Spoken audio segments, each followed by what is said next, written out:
You see a lot in the city. You see a lot. Uh, even if it's just a dog or something, And when you see somebody go through what we watch every day on a daily basis, it's kind of hard to hold that in. So I notice post traumatic stress because I've been through it. And what I do is I get to go out and hang out with the other firemen. As long as we talk to each other and keep each other tight like we do, then we're able to get through it most of the times. And if it gets deeper than what we think we can handle, then I would ask for help. But post-traumatic stress is a serious subject on the job because man, within the last couple of years, I mean, we've been through a lot as a department.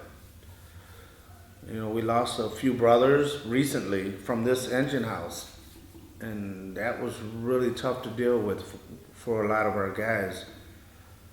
And the guys bounce back real quick as long as we get to talk to each other and hang out with each other. We can't go like when you see something bad on the freeway or you see something bad out in the street and you go, wow, that was pretty messed up. I saw a car accident the other day. Well, we get to deal with that on a first-hand basis. And a lot of times when you see trauma like that, you just got to be able to talk about it, get it out. And if you can't do that, then you hold it in and then you got issues. So yeah, I've seen a lot of post-traumatic stress within the last couple of years, but we're learning to deal with it. And we've always learned to deal with it. There's a difference from way back when I was a trial man and today, like 24 years later, we dealt with it way different back then. I guess the job is different. The senior men back there are chiefs and retired now. They're gone, but they dealt with death and trauma and watching people lose what they valued most, and they dealt with it a lot different than we deal with things today. Today's the new age with cell phones. Everybody's taking pictures and sending them around. It's probably really not cool to do that, but guys have different vents. And if you can vent, then go ahead and vent. You don't want to take that shit home to your family, your kids. And the way I deal with post-traumatic stress is I get a good group of guys that I know that have been through the same thing, and we sit down, we chat, we have a couple beers and talk about it.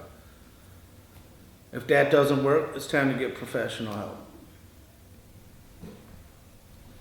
What about when you're at home?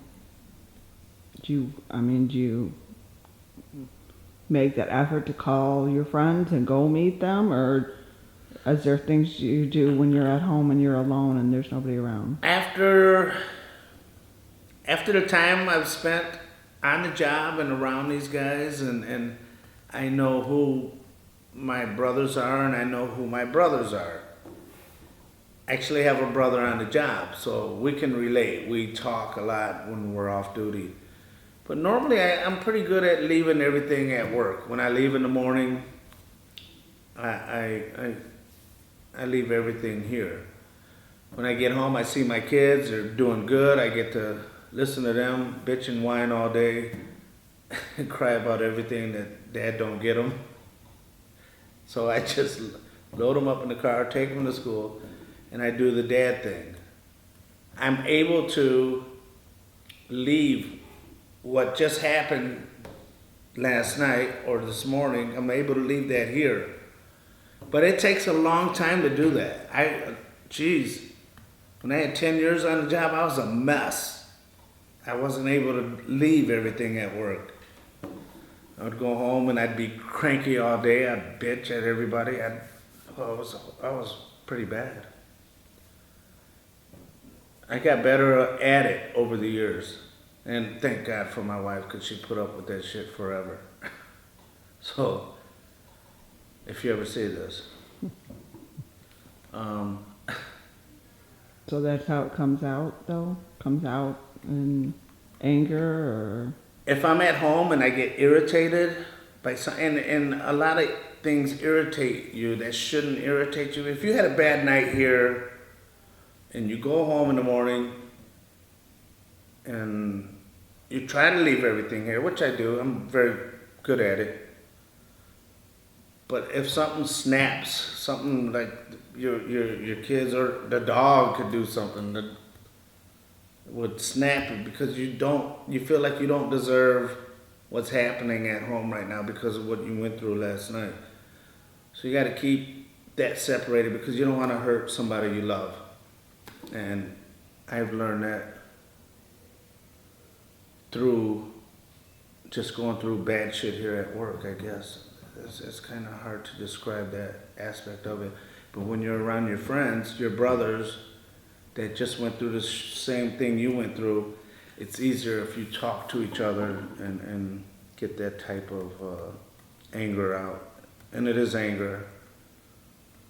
It's stress, but a lot of it's anger because you can't believe this, what you just saw.